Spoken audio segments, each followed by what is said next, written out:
Good evening. Oh, I don't know. That's a bit close. Oh. Maybe not. Maybe Maybe not.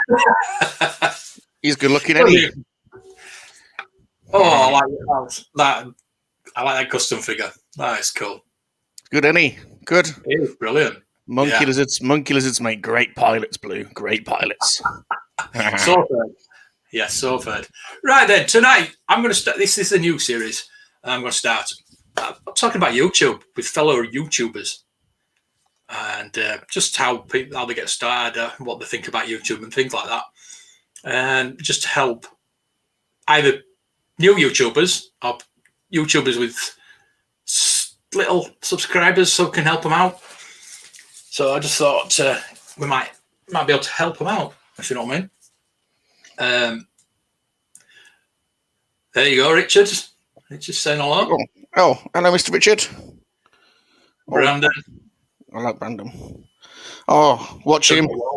Watch him. He'll convince you to buy stuff. He will. Every time I watch his channel, I end up buying stuff. Hey, sleeping. I'm sleeping. And Jonathan's here as well. Right then, let's get into these questions. First off, how did you get started on YouTube? What made you start? Well, don't forget you got two for the price of one here today, Blue, because I got Bob here because I get confused. I get confused sometimes, so I'll pass that one on to Bob, I think. Well, I don't know. I was when you asked me, can we have a discussion about YouTube? I was going back thinking about the chronology of things, Blue, and there were two periods of time that jump out at me that I think most people might relate to. One is 2012. Now, in 2012 was a pretty epic year because it was the London Olympics. So there was for me, I was just obsessed with watching all the sports and then going on YouTube and getting all the replays. But then in October, yeah, especially that. Yeah, he loved that. He loved that. He was always watching that. Those hand signals. But then in October, Blue. I don't know if you remember, but that was when Disney announced they were buying Star Wars, and I don't know something just happened then because then basically all the YouTube started exploding with new channels, new shows. There was a load of new podcasts started coming up, and it was that build-up time between 2012 and Force Awakens. And so that was like peak YouTube for me, I think, consuming Jedi Council. I don't know if you remember that with Christian Harloff and John Schnepp. I started getting really into a lot of the content creators. Hello Greedo, I absolutely loved. I loved Hello Greedo. Still love Hello Greedo, and all the crazy tubers like Oral Noughts and.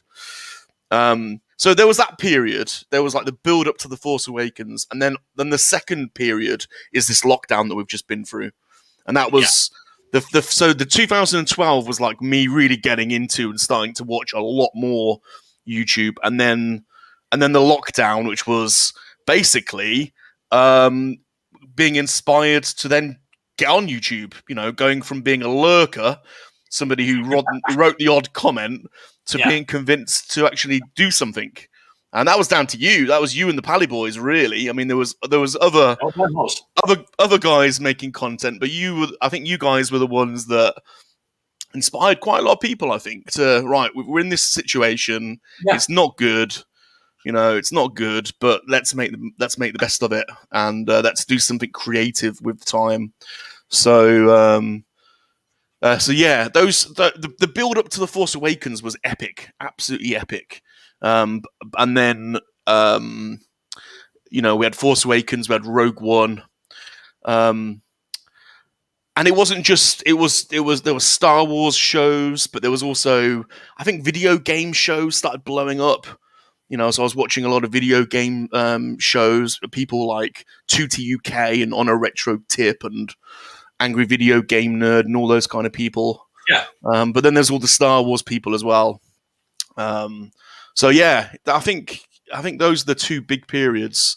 And then the podcast as well. I first came across you not on YouTube, but on Talk Star Wars. And I know you originally, that was when I didn't know it was you at the time. I remember listening to Talk Star Wars every week with Mark Godsith and Rob. And then there was the Talk Star Wars toy show, which was you. And I remember going, oh, this is guy with this really thick Yorkshire accent talking about the Star Wars tracker. I was like, what the hell is this bloody Star Wars tracker that he's going on about all the time? He's only me that uses it. But no, and then listening to people like Rebel Force Radio and the Making Star Wars Network, and there's just a lot of good content around, on especially the build up to Force Awakens. Yeah, I mean, I did the podcast. I love doing the podcast, and a lot of people were doing Star Wars podcasts back then. Like you said, when Force Awakens came around, everybody was doing a Star Wars podcast. But if you look back now, what was going out then, what the volume to now, there's hardly any of them are doing it anymore. Yeah. I know for myself, I got not really bored of doing the podcast. It just felt like a chore having to do it every week. And I was starting to do YouTube, and I just felt that I enjoyed YouTube more than doing podcast. Of course, it was all pretty positive as well back then. There wasn't the divide blue, was there? No. So back then, I mean, I remember listening to the Making Star Wars Network, Steele Saunders and the Rogue One and the other Blue Harvest podcast. And there was almost no negativity in Star Wars in the build up to the thought. It was all pretty positive. So it was the landscape's shifted a bit, hasn't it, since then? Yeah. It's all gone bad, hasn't it, really? And I know, I'm not going to speak for Matt Godsith, but I know he pulled out of it because of that. He made, for me, he was the star. He was what made talking he was brilliant. He still is. He was very, very insightful. And I used to love listening to that podcast. It was up there, I think, with Rebel Force Radio as my two favourite Star Wars podcasts. I think there was two podcasts that I would listen to religiously, and that was Talk Star Wars and Vintage Rebellion, which I still listen to. Yeah, I like those guys as well. Yeah. That's a long one, though. I mean, that's a 3 or 4 hour slog, isn't it? I mean, even longer. Some of them are longer than that. It used to be 5-6 hours. I think they're down to 4 or 5 hours now. Yeah. Some of them have gone over to Generation Skywalker as well, which I listen to as well, which I enjoy. But they're like modern and vintage. But it always baffled me how Vintage Rebellion could do 6 hours just on vintage Star Wars. Yeah. And now I know now, because there's so much to talk about with vintage Star Wars. There's something new every week, every day, even. And they're so passionate about it as well, aren't they? Yeah. Yeah, they're good guys. I really like those guys. They comment a lot on my Instagram posts, actually. So I do get to chat to them now and again on Instagram. Yeah, they're good guys. I don't know which one of them runs the IG account, but he often likes or comments on Chris, because we had him on the Pala Boys once. Okay. He's actually in Canada, but he does a lot of the work on YouTube and all the social medias. And he's a nice guy. So the build up to the Force Awakens, what a brilliant time! And no matter whatever you say about the sequels, and there's a lot of genuine criticism you can put towards, the whole thing. The build up to the Force Awakens and the toys. I know they're only 5 POA, but Blue, I loved. Toys R Us was open. We had the Force Fridays. Yeah. That was just so good. Star Wars was back, and it was such a great time. Yeah, I mean, we had the episode 1 where Star Wars was back after 13 years, but then Force Awakens again. Was 10 years we had to wait between the movies? Yeah, so bad.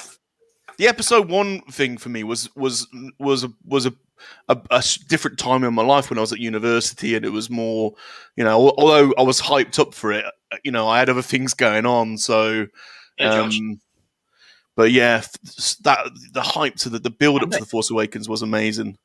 And then this pandemic, you know, people suddenly having to work from home, and you guys were doing a show every night. I don't know how we did it. I don't know how you did that. I mean, that was an insane amount of content. And you were doing you still do those, you know, the auction coverages and stuff like that. But yeah, I tuned into all of that. I was watching all of you got, you know, all of your stuff pretty religiously, really. And and I think it inspired a lot of people to actually let's just go for it. You know, what the hell? Let's see what we can do.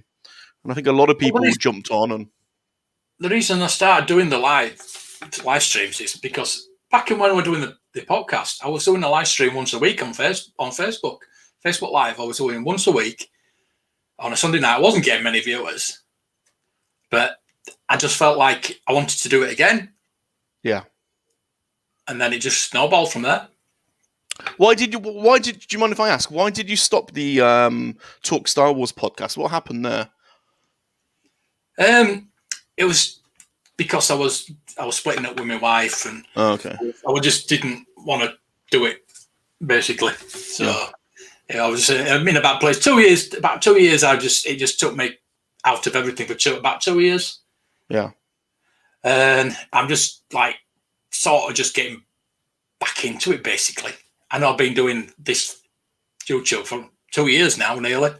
Yeah. But it's still there. It still hurts from that time. So I don't tend to want to think back to that period. Actually, it's it's not good. No, but I've changed my life around. I've got my collection now. I'm happy. I'm in a happy place at the moment. Probably happier than I was before. Never mind. No, I've been through, without getting too, depressing on the show, but yeah, it's going through breakups is tough, isn't it, man? You know, and the trauma stays with you as well, you know, and it well, there is a silver lining because we are still talking. Yeah. So that's good. But the Pally Boys, you guys were damn inspiring, and you I mean, for me, like, I think, I mean, all of you guys, you built up a community, I think, that is still, you know, it's still here now, really strong community. Yeah, I think so. And it feels to me like, you know, it from my perspective anyway, I know everyone's got their own perspective, but it kind of grew out of you, from my point of view, it grew out of your front room, and we've got this little community now, and it's spread across the Atlantic, and we've got friends in America and Australia, and that's just my perspective. Other people have come in from different places, but the idea of just, you know, of live streaming and talking about the hobby, because it is the hobby, it's the passion, it's the hobby. You know, if we weren't streaming, talking about Star Wars and toys, if we weren't streaming it, we'd be talking at, you know, we'd be on the phone, or we'd be going to the shops. Well, but we're not streaming. We're texting each other out. We're right. Talking, it's like I'm going down to Leicester next week with Rosaf, and it's now things are getting back open again. We're going to start meeting each other, aren't we? I'm excited about that. I'm excited about that because most people laugh at me when they see me walking down the street. They don't really want to talk to a monkey, does it? So it's gonna be good. True. That's not true. Yeah, so we might meet up next week, and then we've got Echo Live, and we're going to meet there and meet a lot of people down there. I think the meeting people has been the most joyous bit, because not being funny, but I'm 41 now, and you typically get to meet in real life a lot of people that share the same kind of stuff, you know. In fact, you often get funny looks, don't you, when you say, "Oh, I collect Star Wars toys and whatnot." So I'm quite excited about the prospect of going to America, to be honest, and meeting up. We've got so many friends in America now; it's unbelievable. Not just in the UK. We've got our UK community, but we've got so many friends in America and in Australia. And one day doing a Star Wars celebration and getting everyone together is just going to be absolutely mental. Yeah. There's Dino the Machino. Well, Dino's an absolute classic example of the sort of people that you would never expect to meet. So I think Dino tagged me on Instagram, I don't know, 5 or 6 months ago, or he liked some of my pictures, and I went on his page, and Dino's like a living Arnold, he's a champion bodybuilder that collects Star Wars toys, and you'd never expect to meet someone like Dean. And now, like, I consider Dean like, although we've never met each other, we talk quite a bit, and he's always in our chats, and I consider him like a friend. Do you know what I mean? We're all friends. I don't think my subscribers are subscribers. I think of them as friends. Yeah. That's why I like good content for my friends to enjoy. That's right. Vern just popped up in the chat. Sean Solo, Sean and Vern and Dude. We started doing the Three Men of the Monkey Lizard podcast, and I basically messaged Sean because I go into a lot of chats, and I always used to see Sean in the chats. Like every chat room you go in, or every video, there's always Sean Solo leaving a message, and the same with Vern. Like they're just all, and so I messaged him and said, "Do you want to try doing something?" Honest to God, those guys are the most positive, friendly, uplift. I've never heard Sean or Dude or Vern say a bad word about anybody. They are so passionate about toys and action figures. We have such a laugh. I mean, there's a bit of an American British line sometimes that the humor doesn't always I'm quite sarcastic. Yeah, I'm quite sarcastic, and sometimes the sarcasm doesn't. Sometimes Dude doesn't get the sarcasm. But Vern, funny. Vern's got a real British sort of sense of humor. He's very deadpan, sarcastic. But those guys are just so friendly, so positive. It's so nice spending time with them, you know. Yeah, well, that's it. I mean, I got close with people over here. I haven't got as close as I'd like with these people in America, but simply because of the time difference. Yeah, I mean, we talk all the time on Twitter and whatever, but there's a time difference, and when everybody's talking in America, it's like our bedtime, so we can't really talk as much as we'd like. Well, some of the best fun we've had is on some of the game streams, with the casual game streams. Yeah, that's it. Like Brandon and Sleeping and Ghost and those guys, they're really lovely people as well. And some of those and Super John and his brother are absolute treasures. Yes. Some of those game streams we put on are just so funny. Tunnel Rat's a great guy. Some of those like Red Dead streams or the Battlefront streams are absolute blast. Amazing. Go on for hours as well. Yeah. So let's get back onto this YouTube. How do you come up with your ideas? To be honest, I'm probably not a good advert for somebody who wants to create the perfect YouTube channel. So I'll just put that out there because, if you just look at what YouTube wants, if you go, like I sometimes watch some of these YouTube creator videos. There's not this. I know, but just use that as a sort of benchmark. They want a channel that is consistently putting out the same type of content at the same time every week, so it's like consistent and it sort of sits of their algorithm. Whereas Salacious is a disruptive channel, really. You can't pin it down. I mean, we're not really doing this for money, or literally the whole idea is just it's just fun. Fun is like, that's it. And so, and we're not, I would never consider myself a toy reviewer. I mean, there's people like the Dude and Sean Solo that do that so well, or, even guys like, the top guys like Fwoosh and, those guys are on another level. So we just come up with silly ideas, Blue, and it's a bit of a creative outlet. And Salacious, Oh, look, I just started talking then. Didn't mean to. Salacious is Salacious is a little bit of a comedian. You know, he likes to joke, he likes to sing, he likes to dance, he likes to have a bit of fun. They're naughty. And so he's a bit naughty. But he's not he's naughty, but he's not like he doesn't want to be hurtful. He doesn't want to be hurtful. No. There's a bit of a line. Sometimes I get close to it, but yeah. I mean, some people might think I get a bit cruel, which I might do a bit, but it's never meant to be hurtful. Like you say, it's just a joke in the day. Well, I think you're probably a little bit misunderstood, Blue, because I think that there's a softer side. This is why I've been a big advocate of us calling you Blue rather than Darth Mark, because when you're Darth Mark, it's there's a softer side to need to rebrand it. Yeah, I think so. I think not rebranding. You've already got it, but I think Blue suits you better. You're like an elder statesman in the community. No disrespect, OG, and there's a softer side to you that not everyone. You know, I see it. You know, and I think deep down, you know, you've got a heart of gold, and I think I prefer Blue anyway. I prefer Blue. So there you go. That's just I've been called worse. That's a nice. I've sent you the Blu-ray actually for Old School. I've sent it you in the post because I've got you a Blu-ray. I know what you're talking about the other week.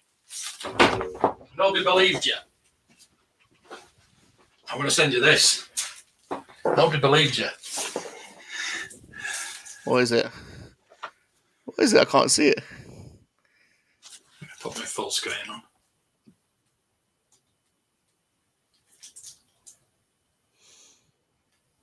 Right, oh yes. Oh, it's a double bill. Absolutely, reminds me. It's what's it called again? Something loose. The first one's every which way but loose. Any which way but loose. Any which way you can. Is the second one. You would never be able to make. You'd never be able to make those films anymore. You would not be allowed to. But yes, yeah. But they are. We should remake it with you. I'm up for that. I'm a big star. I'm up for that. Sign me up. Me up. So Dean's asking whether we're going to see Bob. Now, you might get it next week. I think in real life, then for sure, like if we ever met up, like if I ever went to Star Wars Celebration and we did a meetup, then for sure. But no, unfortunately, real life see, YouTube is like my hobby. It's the fun time. It's I mean, it's a bit like, have you ever guys watch Hello Greedo? You never see what Hello Greedo looks like, and it's partly to keep his private life separate and to have some anonymity around his family, but also some people have jobs that just don't allow know that, and so that's one of the reasons too. There's a lot of YouTubers who don't show their face. But to be honest, I can really show my face because you don't want to see my face, but it's like John Joker. He doesn't show his face. There's loads of people who don't show their faces. To be honest, Blue, you don't want to see Bob anyway. I mean, he's he's nothing special really. Bless him, he tries. He's a bit of a trier, but you'd rather see me, wouldn't you? Right then. So how do you film? What do you use to film? So at the moment, I mean, I'm about to move house, so my setup's pretty limited. I've got one of those. I've got a Razer. This is one of these Razer webcams. So it's a 1080p Razer webcam. But I've got but for like shorts and regular, film. I've got some iPhones. So I've got an iPhone 12 that I use, and the quality from the iPhone 12 is brilliant. But I want to have a proper setup where I've got some multiple camera angles. Yes. And when I first started the channel, I was I wanted to do car boot sale videos, because I spent a lot of time going around car boot sales and flea markets, and I never ended up doing that. I've got lots of footage, but it never came out quite well. So I want to do that. I want to get a GoPro and do some of that stuff. And you may even find we've got some crazy stuff coming up where we've mounted a camera to a mountain bike, and Salacious has got a little carriage, and you may find that we have some touring videos of Salacious cycling around the English countryside. So that's going to be interesting. I don't know if there's a guy that cycles around Europe with a cat in his. Oh, is that? Oh, I know. Wow, Mr. That's talking about YouTube royalty. He's an OG as well, isn't he? He's an OG. He's a proper OG. So there's a guy that cycles around Europe with a cat in his basket. I don't know if you've seen him. Oh, what's it called? I forget the name of his channel. Absolutely brilliant. He's a Scottish guy. And he was cycling around Europe, and he found a stray cat in Greece. And he picked up the cat, looked after it, and the cat stays with him now. And he cycles around Europe with the cat. And Salacious was watching it and wanted to get on the bike. Yeah, I wanted to get on the bike. So Bob's cycling, and I'm in the carriage, and we're going to get some cycling videos. Salacious goes cycling. Is going to be so it's going to be separate. It's going to be a separate travel channel. No, probably not. I might just have a playlist, but something like that. I don't know. Be fun. Bob looks silly in lycra though. You should see him. He looks stupid. Yeah, he looks a bit. I want to see that Papa Gord in lycra. He'll be good in lycra. He's got some moves. Wood for you. Hey, Tina. Hi, Tina. Yeah. Well. So your phone, you use your webcam and your phone. What do you use to edit? So on Windows, I use Movavi. I don't know if you ever heard of that. It's kind of like a slimmed down version of Adobe Premiere. I've got Adobe Premiere as well. Yeah. Like I can use it, but I started using Movavi and I got quite into that. And it's okay. It's pretty good. I mean, I have got a Mac with iMovie and all that kind of stuff, but that's in storage at the moment. So I'm struggling for space. Space is a big problem for me. So, but I tell you what, I mean, if somebody that's just starting up, you cannot beat. And I know people might deride this and give me some funny looks, but. For shorts, the TikTok video editor is unbelievable. Right. The amount of effects on the TikTok video editor is unbelievable. So if you're interested in just trying out, it was Sean Solo that got me into the shorts. Him and Vern just blew up. Yeah. I remember Vern, Sean and myself had similar numbers of, we were all under 1,000 subscribers, and then Sean started experimenting with the shorts, and so did Oki, and they just blew up. I mean, Vern's got some shorts that have got like millions and millions of views, and he went up to like he's past 30,000 subscribers now. Yeah, it's amazing. And Sean's just past 10,000 subscribers, so they're just something different. I mean, both of those guys have legitimate long form videos as well. Like their long form reviews are legitimately really good, and people tune in to watch those. So for those guys, the shorts are like a fillet, like a bit of extra. I know Sean, that's the core bit of their channels. For me, the shorts is a good way to capture all the pickups, because I get so much stuff in. I don't have enough time to do long form video edits. So I think in 10 months I've done 330 short pickup videos, which I could never have done long form videos on. I'm in agreement with Mike there. Shorts don't fit on my channel. If I was going to do shorts, I'd probably do them on a different channel. I'd set up a new channel and do shorts on there. I couldn't understand. I mean, I've known about shorts for over a year, because I listen to all the podcasts about YouTube and everything like that. So I'm up to date on everything. I've known about them for quite a while, but it's just not for me. Like Mike's saying. Yeah, I just see it as it's just a different screen format and screen size. So it's just a convenient way for me to do quick videos. That's all. And it's a bit of fun, and and I put my shorts on TikTok, Instagram, and YouTube. So it's not like I'm desperately trying to just get YouTube views. In fact, some of them get higher views on Instagram on Reels than they do on YouTube. But they're just a bit of fun. That's why I say, don't take lessons from me on how to make a good YouTube channel, because we've got about 20 playlists with random ideas that we've started, like music or reviews or reactions, and so we just whatever we think of, whatever idea we come up with, we do it. So David, I haven't got that video yet because I'm going to Leicester next week, so I need my money. But I'm very tempted. Mr. John Joker. Hey, John Joker. His ears must have been burning. I'm talking about you. Yeah.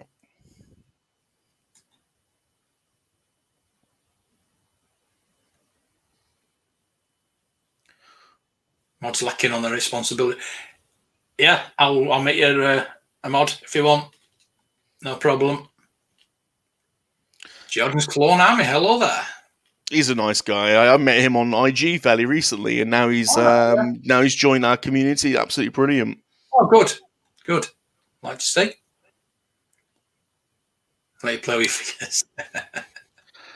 Well, I filmed. Well, I've just got this gimbal. And nice. This is the best bit of kit I've bought in a long time. Yeah. Because it's jazzed up my videos quite a bit. Yeah. Has that got like a motion stabilizer? Is it got a motion stabilizer? Is it a gimbal? Yeah, it's the stabilizer.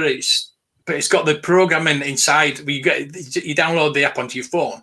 Yeah, and it's up to your gimbal, and it does more or less everything for you. It's amazing. So it programs your videos and everything like that. It's brilliant. Yes, the video was brilliant last night. I watched it this morning when I got up. It's on a little bit late, isn't it? That's the only downside. Yeah, unfortunately. Favourite Chug chaps from the UK? That's nice to know. G-Unit. Thanks. Thanks, G-Unit. Let's go back to YouTube. Why should people start a new channel? I don't know. I think people have got different reasons, and I don't think there is one reason. I think it's for me. It's just I hate to sort of drown on about it, but I don't want to make videos for the sake of it. For me, it's about having fun and just enjoying it, and it's an outlet for creativity and the hobby. So it enables me to combine toys, music, comedy, film, and do all the things that I'm interested in. And it isn't just YouTube as well. I mean, I'm quite prolific on Instagram and on TikTok as well. And obviously in Twitter, we've got a big community in Twitter as well. So it's all those platforms, using all those platforms to reach out to, fellow creators and I like the engagement of talking to people in the chat, meeting new people. And then the creators that really get me inspired are the ones that have that added element of creativity and, and are trying new stuff. I think, but I think you got to do it. I think you just got to try it. I think is probably the best, have a go, and I think you end up finding. I don't even know if we've found. Excuse me. I don't think Salacious and I have really found our final, format. I think constantly experimenting, and it's like I love Sleeping Collectibles, and I know he's building a toy den at the moment downstairs in his basement, and I think once he's got that space set up, that's going to open up a whole new set of potential ideas for him. And I think that's the same for me. I'm desperately needs a little studio to to be able to expand out and do other stuff. So we'll see where it goes. But I think, you just got to try it. I mean, there's so many people in our community that, if they wanted to, I mean, Scuba Pete's the great example, isn't he? I mean, what a guy he is. And he's probably the most famous YouTuber out there. But he doesn't want to create. He doesn't want a channel. So it's he could do it if he wanted to, and he would have loads of views. So I think you've got to want to give it a go. There's no pressure. I mean, it's the worst thing I think would be doing it for the wrong reasons. Doing it. Yeah, thinking you're going to be a millionaire. Yeah, it's not. Unless you come up with something really, really unique. Like what's that guy? Rate My Takeaway. What a guy he is. Oh, you put me onto him. Yeah, blown away. Well, he's tapped into something there, hasn't he? I mean, he's just found the right. He's the right person to do that content in that format, and it's his personality, and you could nobody else is doing that. That is just amazes me. Nobody's doing that. So you could foresee that, that seed of an idea that he must have came up with. Anyone could potentially come up with that idea, but he's executed it. And you could see someone like him going on to having millions of views, couldn't you? Millions of subscribers. So it's gone over 200,000, isn't it? Already, in a pretty short space of time. So I don't know, but I think he probably didn't set out to do that, did he? He probably set out. No. Oh, I'm gonna, try something, There's three of them just sat having a pizza one night, and they just they decided to go and do it. He's great. He's funny. He's funny. I like his Yorkshire accent as well. He's funny guy. Yeah, he's from Barnsley as well. I think he actually lives where I live. I need to find out because he's got that Morley Knights top, and he says he's the owner of the GM of Morley Knights, and I don't even know where they are. And I'm in Morley. He works 9-5. He works in Leeds Market. Yorkshire through and through. Oh, definitely. So you've got a question there from Adam. What microphone do you use? Well, I have got a really nice Rode mic that's not set up at the moment. So I've got one of these Rode NT USBs, which are really nice, but I don't use it. So be interesting. I'm just using a headset at the moment, like a Sony headset with a microphone attached to it. So be interesting. Yeah, one day I'll do a test and get some feedback on the difference once it finally gets set up. So you can buy these expensive microphones, and they don't do as good a job. Yeah. I think I paid £30 for mine. It's a microphone with the arm and a mixer, and it's what I use for the podcasting, because with podcasting you've got to get the audio right. Well, to be honest, right, nobody listens to you. Yeah, I mean, I'm a bit of an audiophile. I've got a bit of I think the microphone's important, but probably the room you're in is more important, and the surfaces, and the acoustic. The materials that whether there's materials where the sound bounces off and stuff like that. So that's probably more important than the mic. But I'm not in a great place really. I'm recording this from a living room in a flat. It's not ideal really. So when I move. Right. So have you got any tips for YouTubers? Not necessarily new ones that are already. Any little secrets?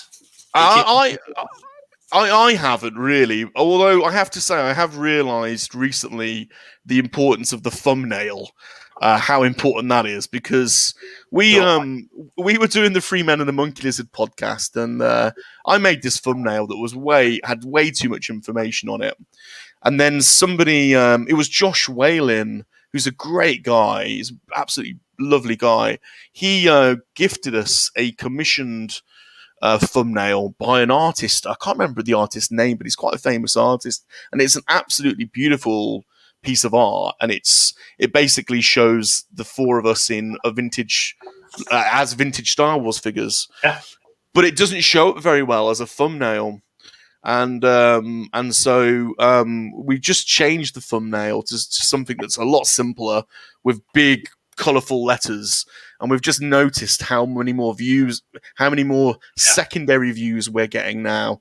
Not necessarily more live views, but secondary views, post broadcast, how many more we're getting. The live streams, you get more, like you say, secondary views. Yeah. So I think the thumbnails, I don't think that's to be underestimated. I don't understand. I'll be honest. Big bright thumbnails. Yeah. I'll be honest, I don't understand the whole recommended thing. I still don't get. Nobody does. Nobody. No. Sometimes. Yeah. I mean, I'm still finding big toy YouTubers. I'm thinking, why YouTube not telling me about these? Yeah. You know what I mean? I've got a toy YouTube channel, so send me recommendations for other toy YouTubers. It's not rocket science, is it? So I kind of concentrate on making sure, and maybe I annoy people with this, I don't know. So again, this is why I'm probably not the best person to ask, but I just concentrate on, if I'm putting a video out, letting the people I know in our community know about it. And if other people end up watching it, then great. But I don't tend to worry too much about it. And I know, I think people can get overly obsessed with view numbers and things like that. I don't. You'll notice if you look on my channel, some videos will have 30 views, some will have 100, some will have 500. I made a Sonic short video that got 10,000 views, and I didn't put any effort. That was just a bit of fun. Yeah. So I'll be honest, I don't particularly. If there's a video that I was really proud of, like something that I put a lot of effort in, then I would heavily I'd promote that more than something that, I've just thrown together for a bit of a laugh. So that's kind of my basic monkey lizard mentality on it, really. See, like my stuff, I don't promote it that much. No. It's all automatically to go to Facebook, Twitter, whatever. And then I don't even, like, even these live streams, I don't go and say, well, we're on tonight, blah, blah, blah. I just do it because I like doing it. And if people turn up, so be it. We'd be still talking if there were two people watching us. If there were one person watching us, we'd still be talking because we're here to have a chat, basically. Honestly, Blue. Honestly, Blue, I think that is the best mentality to have. I think, I think what you've just said perfectly and encapsulates my view on it. Is do it if you feel the passion to do it and you want to do it, and don't be overly worried about comparing yourself or benchmarking yourself or analyze. There's always going to be someone out there. I mean, I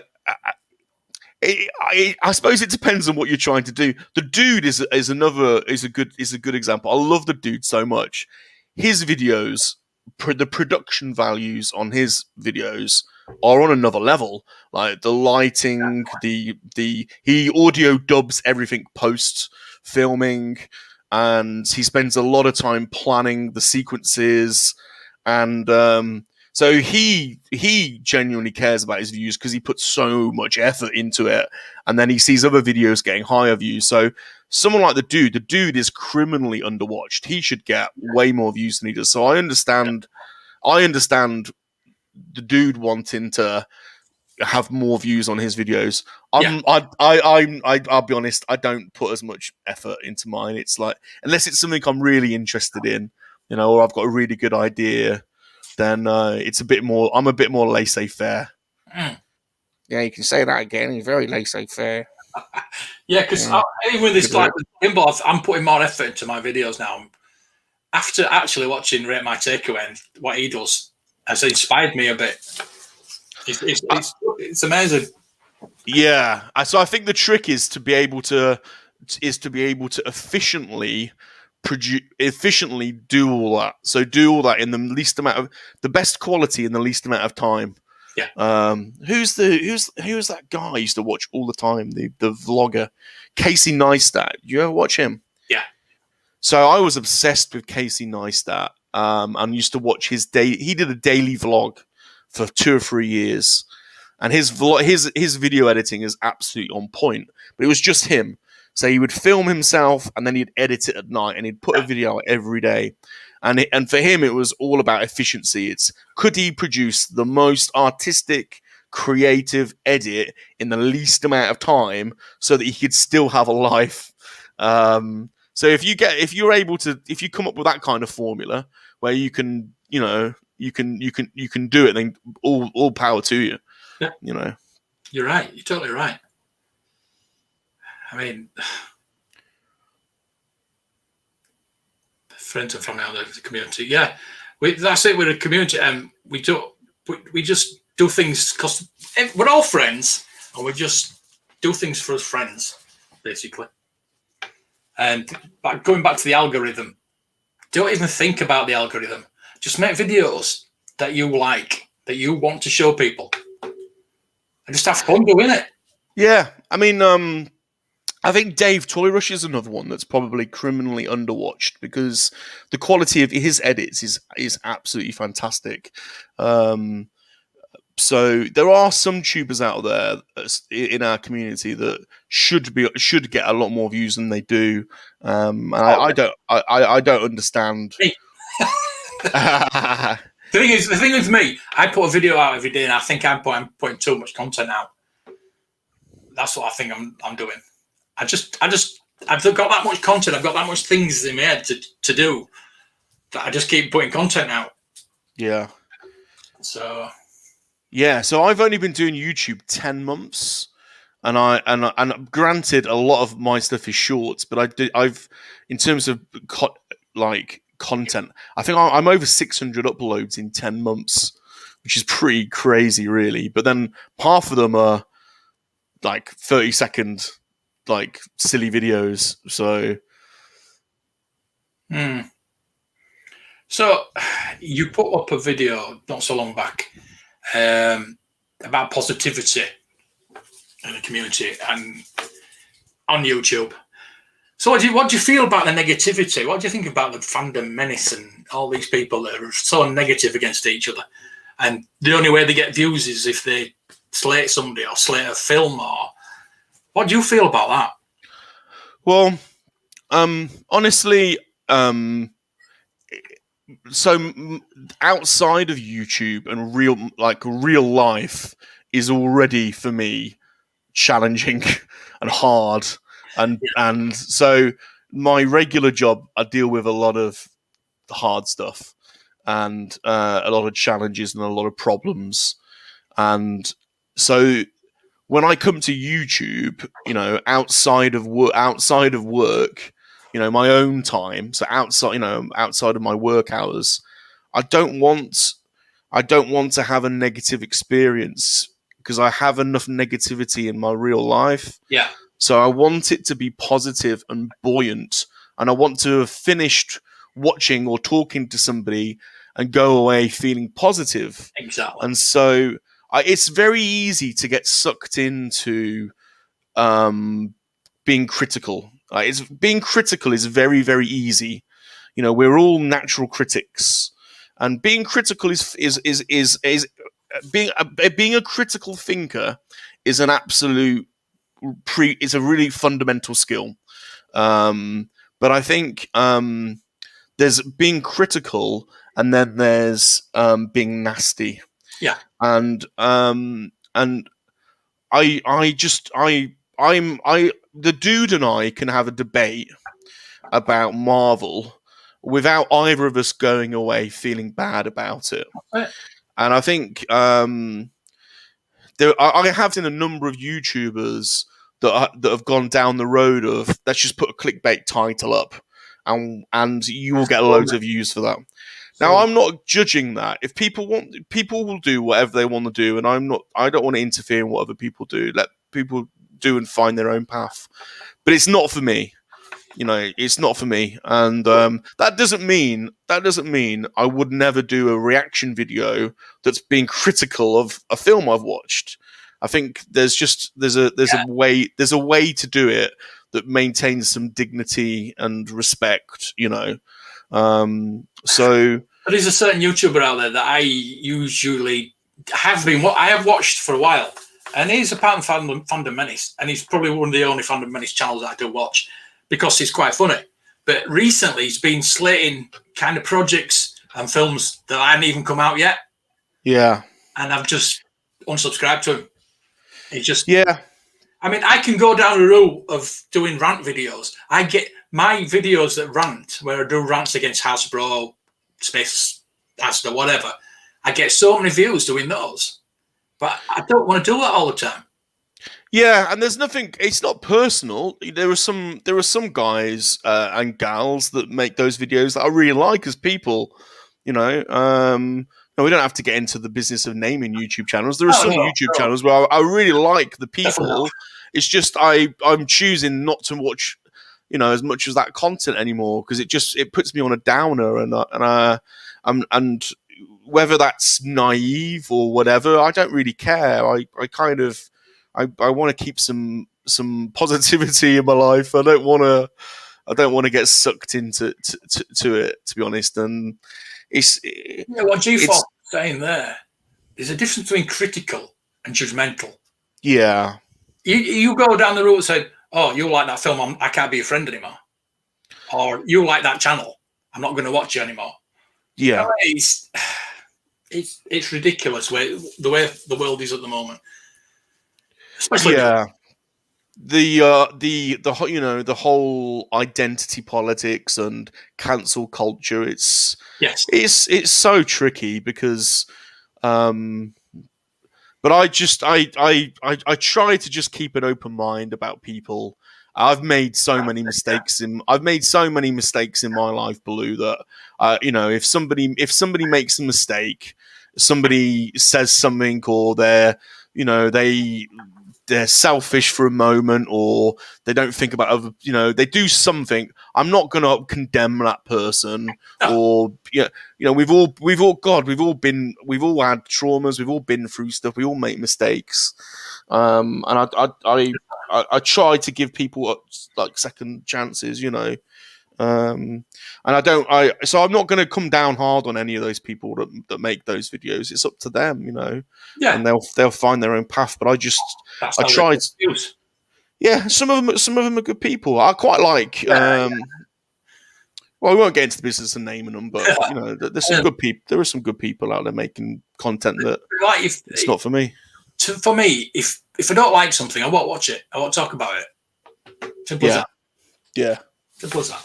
Yeah. But going back to Dave's comment here, YouTube has not got a category for toys or hobbies, which is something I would like to see them do. Yeah, they need to get better. They need to have more categories so that when you're browsing, the browsing is hard on YouTube. It is, yeah. They need to make the because I watch most of mine on my TV. I do. So my phone, it's either my phone or my TV. And they need to make the UIs better. They need to improve the search and the categorizations. Definitely. And but yeah, Dave unfortunately just doesn't. He's such a nice guy. He doesn't promote himself enough. That's probably why he needs to. Yeah, well, Dave, I want you on this program, this show, 1 week, if you will. I was going to say now, I've forgotten. What category do you use when you entertainment? Yeah, so do I. Yeah, I just leave it on entertainment. It's such a broad spectrum. Yeah. We need the toys and hobbies category. But I tell you, it's interesting because Dave's asked me a couple of times, how have you got so many subscribers? And I think one of the things I do is I don't just look at it as YouTube. So I look at all of the platforms. So I'm very active on SoundCloud, TikTok, IG. I'm very active on all of them. And so like on TikTok, I don't know how many. I think I've got 5,000 followers on TikTok. and the people that like my videos, I always thank them, and I always message them and say thanks, and I always respond to comments. I do every single one, and I often engage. So quite a few people have come over to watch like some of my game stream or some of my other YouTube videos that have been on TikTok, because I've like started chatting to them on TikTok. So I think there's something to be said about engaging with people and talking to people, and if they like, because you make friends that way as well. So that's probably one thing that I do quite a bit. Maybe I overdo it sometimes and message, and send out too many messages. I don't know, but. Usually what I had the toy category as well, the drama the kids channels. Hobbies, toys and hobbies. What's the harm of that? Yeah, I don't know. Vern probably knows better. Vern's probably got the most. Vern's probably got the most amount of data to be able to have a view on that, because he's got. Do you put hashtags in your description? Yes. Well, some of them. Do, but apparently, it can get your channel deleted. Really? Yes. It does work. It does work, because I've started not putting them in, and the views have gone down. Once you put That's them interesting. Up, views go back up. It's weird, but you're not supposed to do it.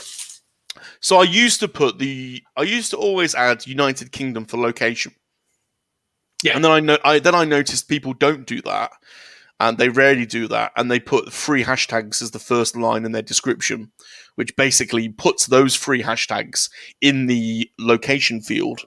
I don't know if you've noticed that. The first 3 hashtags go in the location field.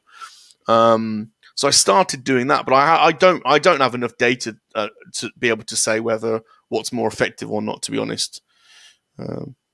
So Tina's saying the first 3 hashtags only work. Yeah, so that they're the ones that get picked up. If you don't put the location in the location field, those 3 first hashtags get moved, basically show up there. Or in the description. Yeah. Right. But I don't know. I'm not an expert. I've only been doing this. I don't think any of I don't even think YouTube know what they're bloody doing. Anyway. So anyway, what do you think about YouTube, honestly? What do I think about it? Well, it's funny because I don't actually watch terrestrial TV anymore. No. Do you? I don't. It's mad. I think it's like 10 years, maybe not 10 years, 5 years ago, or pre-2012. I think I was obsessed with with Question Time and BBC and Sky, and YouTube was an occasional thing. But since 2012, I'm on YouTube most of the time. So I think I think it's great in terms of giving people a platform, as long as people are given a fair platform. But yeah, I think all things considered, Blue, it's got to be considered. It's got to be good, hasn't it? If you're giving anybody can create an account. Anybody can create an account, can have their view, have their opinion, and put something out. I think what we haven't done is, as a world, we haven't learnt what the effects of this are. And same with Twitter, we haven't quite worked out the whole of the internet. Yeah, there's no rules around the internet. So something I do at work quite a bit is we talk about digital footprints, and once you've said something online, it's there. Once you've typed something in, you press send, you've pressed, upload, it's there. And that's your digital footprint, and that will forever be associated with you. And so we haven't quite worked out what the rules or the etiquette around that are yet. So I feel for the younger generations, to be honest, because they've got to navigate this. In a world where you say one bad thing and you've lost your job, or you've lost relationship break, whatever. So it's tough, it's hard, but I think on the balance of things, giving people a platform, I think has to be yeah, it has to outweigh the negatives. I would have thought. We're getting quite philosophical tonight, aren't we? I would say so. I do more of a serious live stream. Doesn't always work, but there we go. So, what would one thing you'd be to change to help YouTubers? Well, I think, God, we are getting philosophical. I think for young people, there needs to be education around etiquette and what you should and shouldn't do on the internet, because we've seen a lot of there's a lot of people that have made some pretty catastrophic errors. Although that being said, there's people like Jake Paul. I don't know. Did you see Jake Paul when he did that suicide video? No, not Jake Paul. It was the older brother Logan. So Logan, you obviously know Logan Paul. Yeah, I don't watch him, but I've heard of it. Well, he basically had. I mean, he's still got 30 million followers, but he basically built a channel on prank videos. Him and his brother, and he took a film crew to Japan to this forest that's known for people to go to commit suicide. And they filmed. They went there looking for a body, basically, and they found one, and they filmed it. And it was on YouTube for the night, and then it got taken down straight away. And he got deplatformed and lost all of his sponsors. Cool. So yeah, but he's since been replatformed and is back on YouTube now. So right. So I don't know where was I going with that. I think you're asking. Yeah, it's just like education. For young people for sure. Yeah, for young people for sure, because it's a minefield, isn't it? Yeah, they need to. I forgot what the word would be, but yeah, they need to educate kids, and I'll think of it in a bit. But in terms of our community, I think you've nailed it with the categorization. So it needs to be like, if you go on YouTube, it almost needs to be like like the categories are like the channels, and you can click on hobbies or you click on toys, or and there needs to be a better way to filter and sort and sequence videos. But as to how that happens, I have no idea. But that would help a lot. Responsibility. That's the word I was trying to think of. YouTube need to be more responsible. Yeah, ethics and ethics around content creation for sure. So this is going to be difficult, but who are your favourite YouTubers or channels, shall we say? Apart from me, of course. Well, I mean, there's a lot of people I used historically have looked up to, the Hello Greedos of this world. And have you ever seen Oral Noughts? No. They're those guys that do they do like bad lip reading to Star Wars films like Laser Moon, and you should check out Oral Noughts. They're really, really funny. So there's all the bad lip reading. Yeah, so it's a similar kind of thing. It's a similar kind of thing. Right. So there's all those guys, that have been there. I've been there for years. Hello Greedo was an absolute genius, really.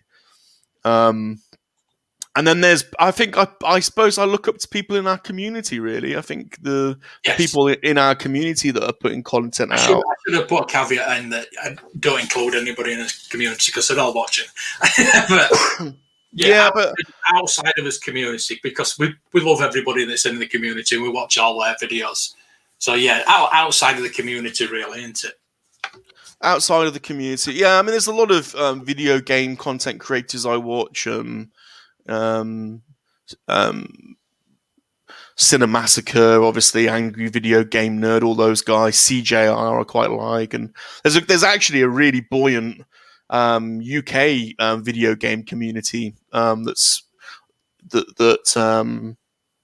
is pretty active with video game collectors like Kevin Wolford and Tutti UK and On a Retro Tip. There's a really buoyant UK scene.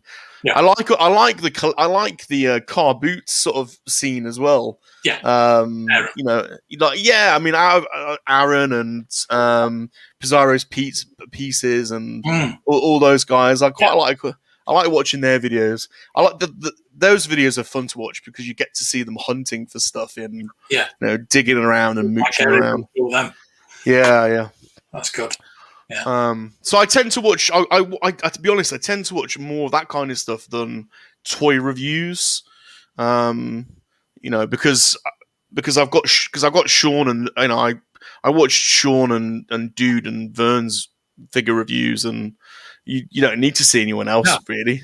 You see them when you see them all, man. Yeah, the Fwoosh is probably the Fwoosh, and I like Michael Mercy and the Fwoosh, and obviously Mike Cass. There's all those guys that I've been subscribing to those since they've been creating videos. Really, There's a guy that I absolutely love. That's really he's a small YouTuber, but I absolutely love him. He doesn't create very much content. His name's Jeff Solo. He's a Scottish guy, and I absolutely love Jeff Solo. I wish he'd make more stuff because he's just a really funny. He doesn't make many videos, but I just love him because he's a funny guy. And there's another guy called TCG as well that's making that I really like. I speak to on Instagram now and again, and he makes cool videos. Yeah. TCG. I love Action Figure Grader. He's a cool guy. Yes, definitely. I got a little collection of graded figures, and I like watching his stuff. He's a really cool guy. So there's loads of people, aren't there? I don't think I've named anyone that. But yeah, our community. There's enough content within our community to keep it going. 24 hours into it. I know. 1 o'clock live stream. It's amazing. And like I say, I love all our American friends that I've met recently. Yeah. Like Sleeping, G-Force, Tina's an absolute darling. Yeah. And I like our Canadian friends, Papa Gord and all those guys. I do like Papa. He's a funny. Video is amazing. He is the most prolific streamer ever. He streams like every night. God, yeah, he's a good sport. And who else? There's so many good guys now, guys and gals.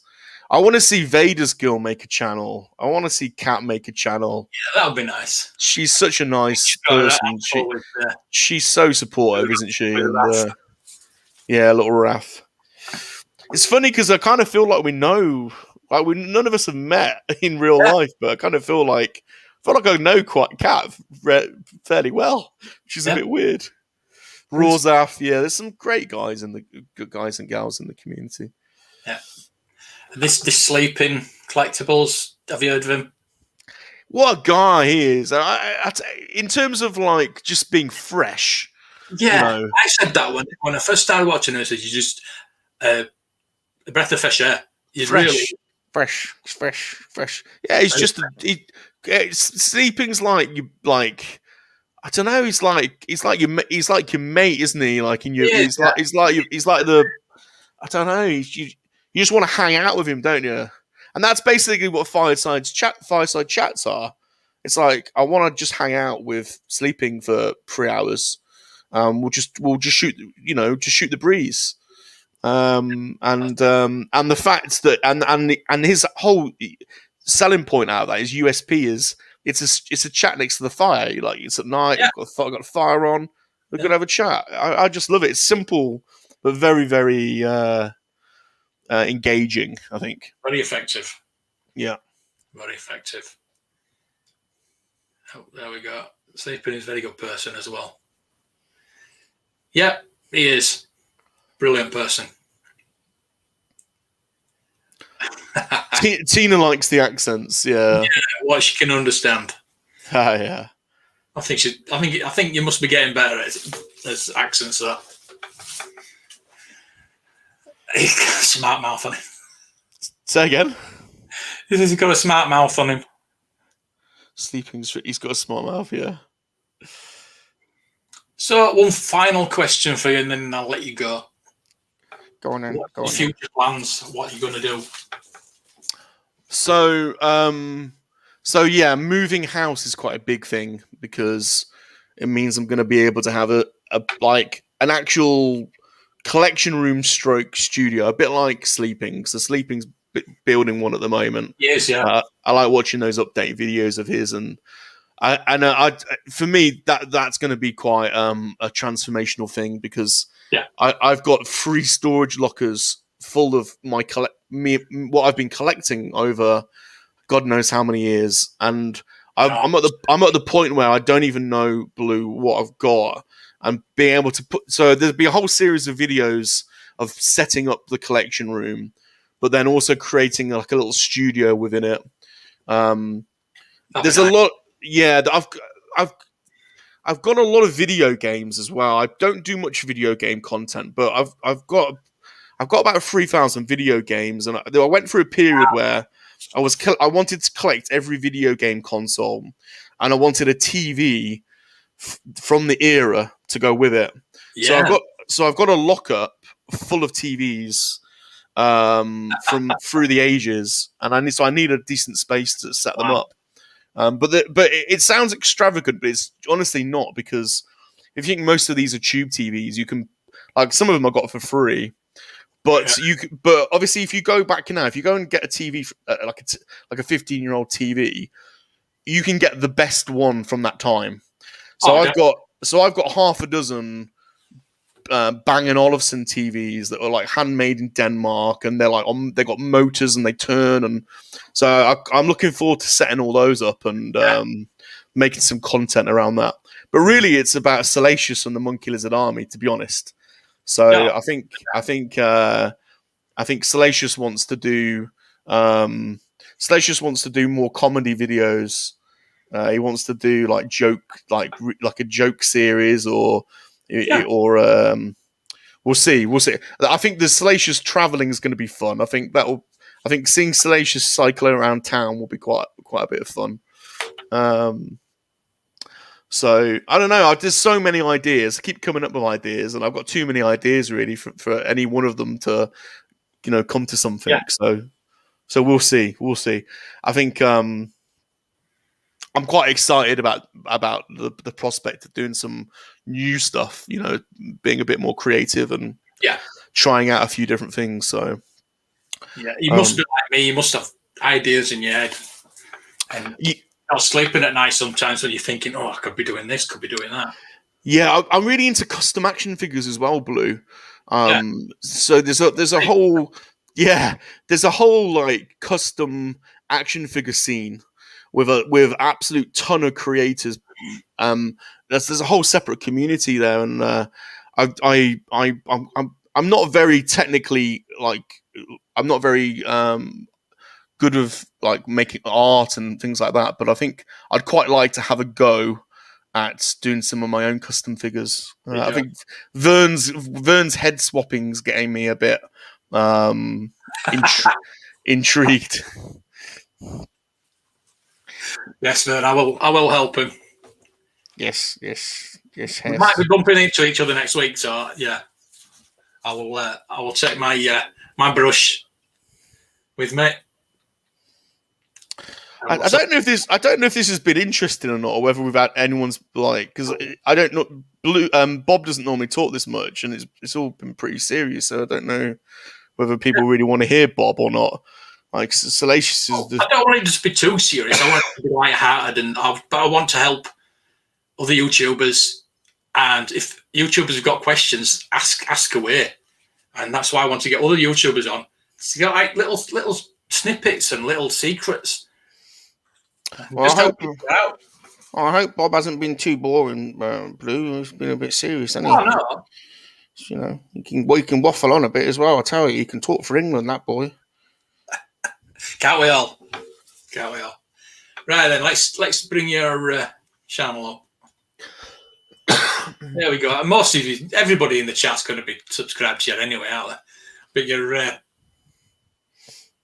the link is in the description. Plus, it's been going around the chat as well on the Nightbot. Oh, thanks a lot.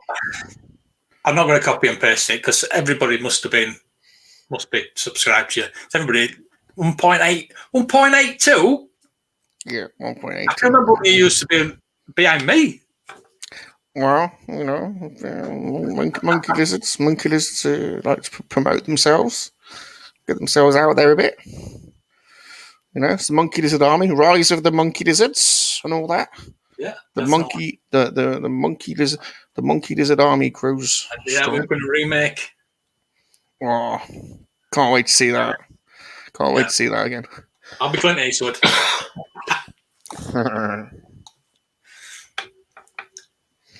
Oh, Vern's learned about hashtags. Rosa says there's been an insight. Get learning. Rosa, you're my cameraman. You need to start looking into how to use this. On the whole, like camera front, I mean, I am not an expert on this at all. But I think my quality of some of my videos is shocking because of the lighting so bad. So I think lighting's half of it, isn't it, with photography?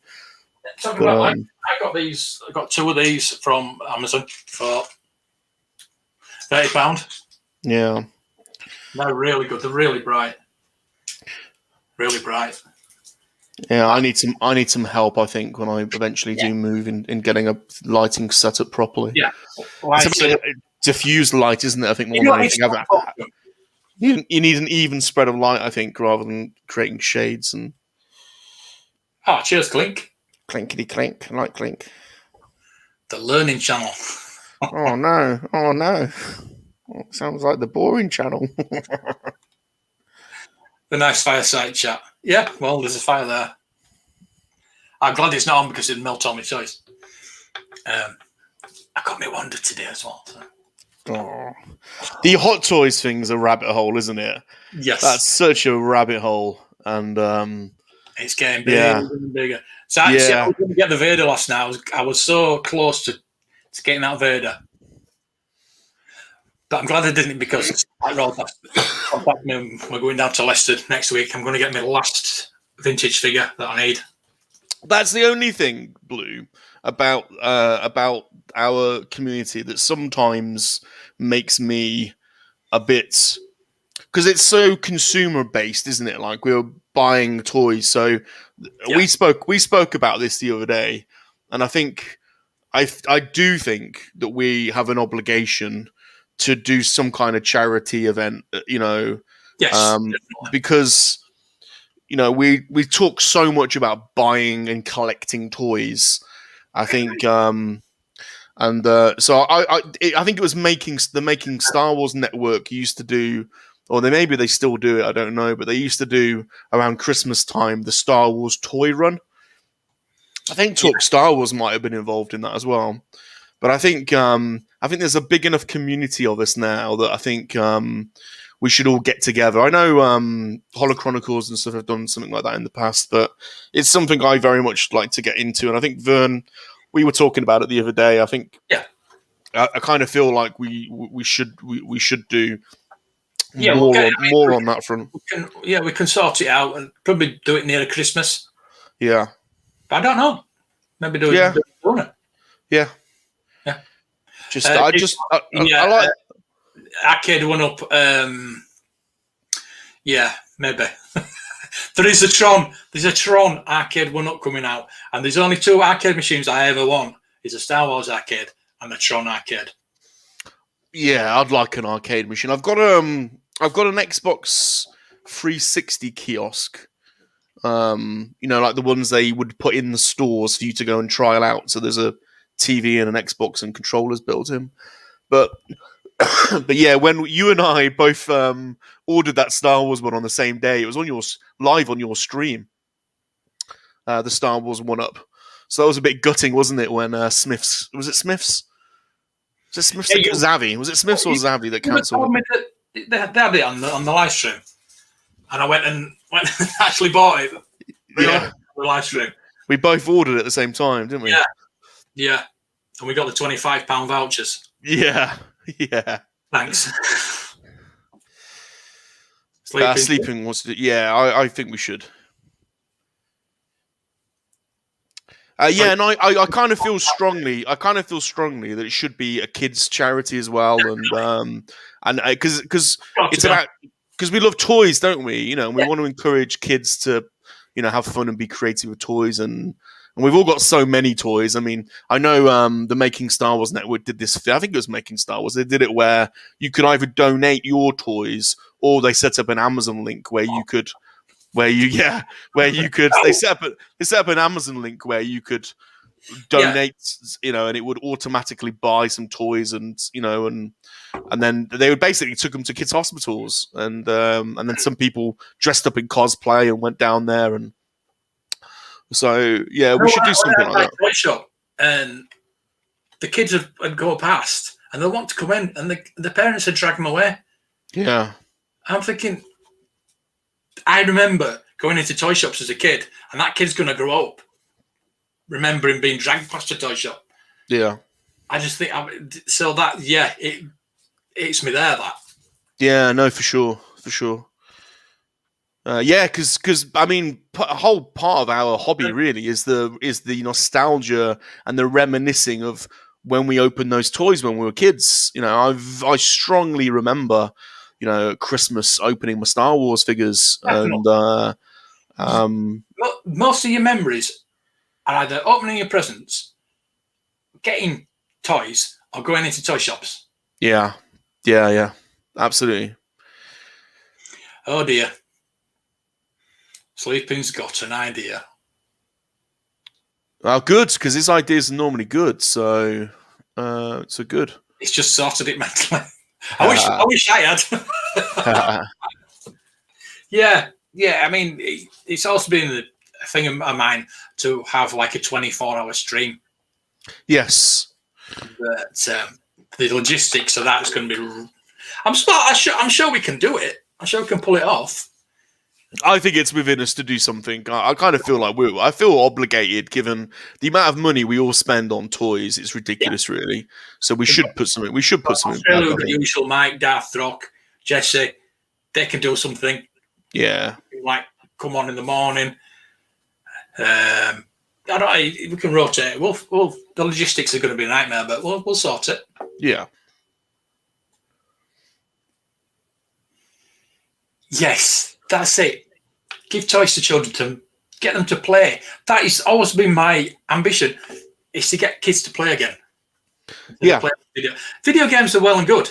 We all love video games. I've grown up on video games, but it was the toys I remember more than the video games. Yeah. Been buying Evil Knievel stunt cycle. That's one thing I really want. An Evil Knievel stunt cycle. I'm obsessed that there is a guy. There's a few people on TikTok. All they do is make Evil Knievel videos, and there's one guy, and they basically they're out in their drive, and they set up, jumps for their little Evil Knievel bike, and I could watch those videos all day long.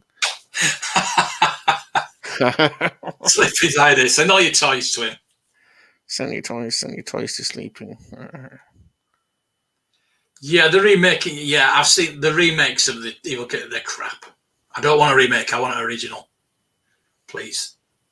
It's all going to be vintage for me. All these retro collection are going. Really? Yeah, they're all on eBay. Wow. The stand, everything. It's all going. I just want vintage. You're one of those collectors that cycles things in and out. Yeah. I'm the opposite. I'm a hoarder. Yeah. I think cycling things in and out is probably a more sensible way of doing it. Having something, enjoying it. Based on limited funds, it's the best way. Yeah, definitely. Hoarding is the bad idea. With me having a toy shop and being a dealer, it's inbuilt in with me anyway. Yeah. I was thinking, can I move that on? Do I want to move that on? It's like all my vintage figures and everything like that. Never. My signed figures, never.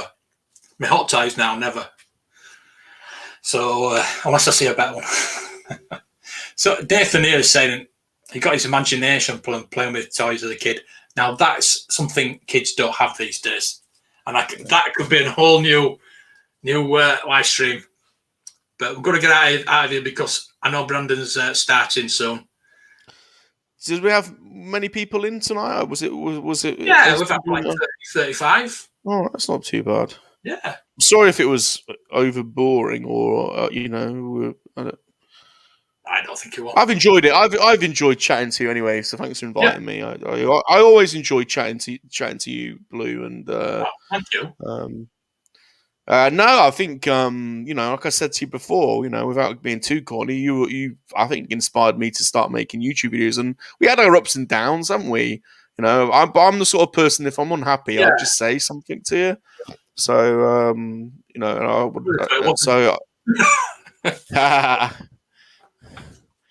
But no, I think I've enjoyed it. I've enjoyed having a slightly more serious chat tonight. Yeah.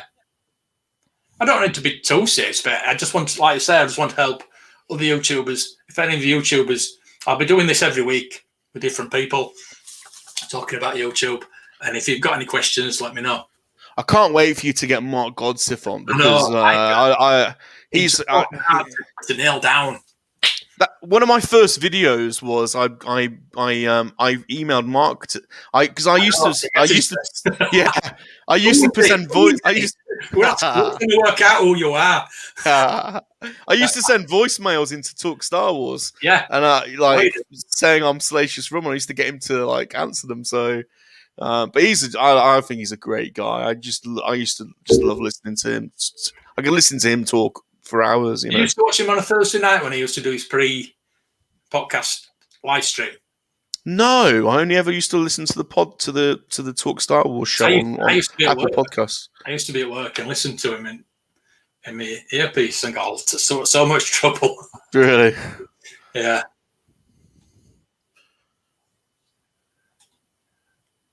Wasn't boring, Mr. Rum. He's a nice guy, isn't he, Dave? He's one of those guys you can't imagine him having. He's got a bad bone in him, hasn't he? They're both there. So I'd like to meet them in. Dave, if you're off next week Wednesday, come and talk to Leicester Toy Shop. If you're free, I'd like to meet you. GeForce is a good guy. I don't know how GeForce gets around so many chat rooms as well. Yeah. GeForce is in. He's omnipresent, isn't he? Yeah, he's a good guy. He's a great guy. GeForce. He needs to get himself a new computer though, so he can come on. Cheers, Rosaf. Found my spaceship. Awesome. Cheers. Oh, thanks. I haven't really said anything today. Brandon, he's a nice boy as well. He's a sweet boy, Brandon. He's great, Brandon. I trust Brandon with my life. Yeah, you can't imagine Brandon doing it, being ever saying a bad word about somebody either. In fact, I've never heard him say anything negative. Oh, does he? apart from shooting my horse, I think in Red Dead. Yeah, shooting those bloody donkeys, the donkey killer. Yeah.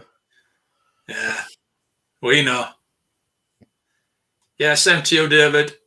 Yeah, I'm going to go now. Thank you, everybody, for being in the chat. It's been brilliant. I've really enjoyed this. And I'd like to do it every week and try and get different creators in, get different ideas. Oh. We love you, Nathan. Definitely. Yeah, I like Mr. Nathan's a nice boy as well. He's a yes, GeForce, we need to get you on more. Get sorted, mate. Right. Good night, everybody.